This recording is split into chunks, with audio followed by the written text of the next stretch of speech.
ಇನ್ನು ಕರ್ಕಾಟಕ ರಾಶಿ, ಕರ್ಕಾಟಕ ಲಗ್ನ, ಈ ರಾಶಿ ಲಗ್ನದಲ್ಲಿ ಜನಿಸಿರ್ತಕ್ಕಂಥವರಿಗೆ ಯಾವ ರೀತಿ ಇರತಕ್ಕಂತಹ ಫಲಾಫಲಗಳು ಈ ಒಂದು ಪರಾಭವ ನಾಮ ಸಂವತ್ಸರ ಯುಗಾದಿ ವರ್ಷದ ಒಂದು ಫಲ ಇದೆ ಅಂತ ನಾವು ನೋಡ್ಬೋದಾಗಿದೆ. ಕರ್ಕಾಟಕ ರಾಶಿಯಲ್ಲಿ ಇರ್ತಕ್ಕಂಥವರಿಗೆ ಕರ್ಕಾಟಕ ರಾಶಿಯಿಂದ 2ನೇ ಮನೆಯಲ್ಲಿ ಕೇತು, 9ನೇ ಮನೆಯಲ್ಲಿ ಶುಕ್ರ, ಶನಿ ನೆಲೆಸಿರೋದ್ರಿಂದ ಯುಗಾದಿ ಒಂದು ದಿವಸದಂದು ಬಹುಮುಖ್ಯವಾಗಿ ಶನಿಯ ಒಂದು ಸ್ಥಿತ, ಹಾಗೆ ಗುರು ಸಂಚಾರ.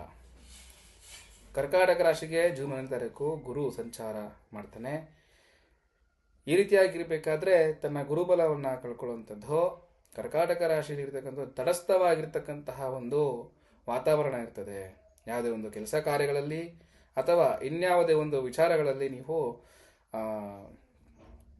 ಕೆಲಸ ಕಾರ್ಯಗಳನ್ನು ಮಾಡಬೇಕು ಅಂತ ಹೋದಾಗ, ಅಥವಾ ಇನ್ಯಾವುದೇ ಒಂದು ಕೆಲಸ ಕಾರ್ಯಗಳಲ್ಲಿ ಮುಂದೂಡಿಕೆ ಆಗುವಂಥದ್ದು, ಇನ್ಯಾವುದೇ ಒಂದು ರೀತಿಯಲ್ಲಿ ವಿನಾಕಾರಣ ಮತ್ತೊಬ್ಬರ ಮಾತುಕನ್ನು ಕೇಳಿಕೊಂಡು ಕೆಲಸ ಕಾರ್ಯದಲ್ಲಿ ಅಡೆತಡೆ ಉಂಟಾಗುವಂಥದ್ದು, ಅಥವಾ ಇನ್ನು ಏನಾದರೂ ಒಂದು ಸಮಸ್ಯೆಗಳು ಅಂದರೆ ಅನಾರೋಗ್ಯ ಬಾಧೆನೋ ಅಥವಾ ಅನಾವಶ್ಯಕವಾಗಿರ್ತಕ್ಕಂಥ ಖರ್ಚು, ವೃಥಾ ತಿರುಗಾಟ, ಅಥವಾ ಮನೆಯಲ್ಲಿ ಯಾರಿಗಾರು ಒಬ್ಬರಿಗೆ ಏನಾದರೂ ಒಂದು ಸಮಸ್ಯೆ, ಅಥವಾ ಇನ್ನು ನಿಮಗೆ ಮನಸ್ಸು ಯಾವುದೇ ರೀತಿ ಬರದಲೇ ಇರತಕ್ಕಂಥದ್ದು, ನೆಮ್ಮದಿಯಾಗಿ ಇಲ್ದಲೇ ಇರತಕ್ಕಂತಹ ವಾತಾವರಣಗಳು ನಿಮಗೆ ಬಾಧೆಯನ್ನು ಕೊಡುವುದಾಗಿದೆ.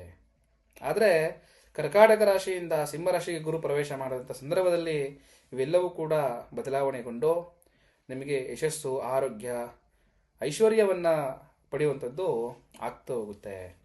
ಗುರುವಿನ ಒಂದು ಆರಾಧನೆ, ಈ ರಾಶಿಯಲ್ಲಿರ್ತಕ್ಕಂಥವರು ತಮ್ಮ ಇಷ್ಟ ದೇವತೆ ಆಗಿರ್ತಕ್ಕಂಥ ಮತ್ತು ಗುರು ದೇವತೆ ಆಗಿರ್ತಕ್ಕಂಥದ್ದು ಆರಾಧನೆ ಮಾಡೋದ್ರಿಂದ ನಿಮಗೆ ವಿಶೇಷವಾಗಿರ್ತಕ್ಕಂಥ ಅನುಗ್ರಹ ಪ್ರಾಪ್ತಿಯಾಗುತ್ತೆ. ಯುಗಾದಿಯ ದಿವಸದಂದು ಗುರುವಿನ ಆಶೀರ್ವಾದವನ್ನು ಪಡೆದುಕೊಳ್ಳಿ, ನಿಮಗೆ ಖಂಡಿತ ಸಕಲ ಕಾರ್ಯಗಳು ಸಿದ್ಧಿಯಾಗುತ್ತೆ ಅನ್ನೋದಾದರೆ, ನಿಮ್ಮ ಒಂದು ಗುರುವಿನ ಅನುಗ್ರಹ ಪಡೆದುಕೊಂಡು ಯಾವುದೇ ಒಂದು ಕೆಲಸ ಕಾರ್ಯಗಳಲ್ಲಿ ಮುಂದುವರೆದ್ರೆ ನಿಮಗೆ ಸಹಕಾರಿಯಾಗಿರ್ತಕ್ಕಂಥದ್ದು, ಅನುಕೂಲಕಾರಿಯಾಗಿರ್ತಕ್ಕಂಥದ್ದು ಆಗ್ತಾ ಹೋಗುತ್ತೆ.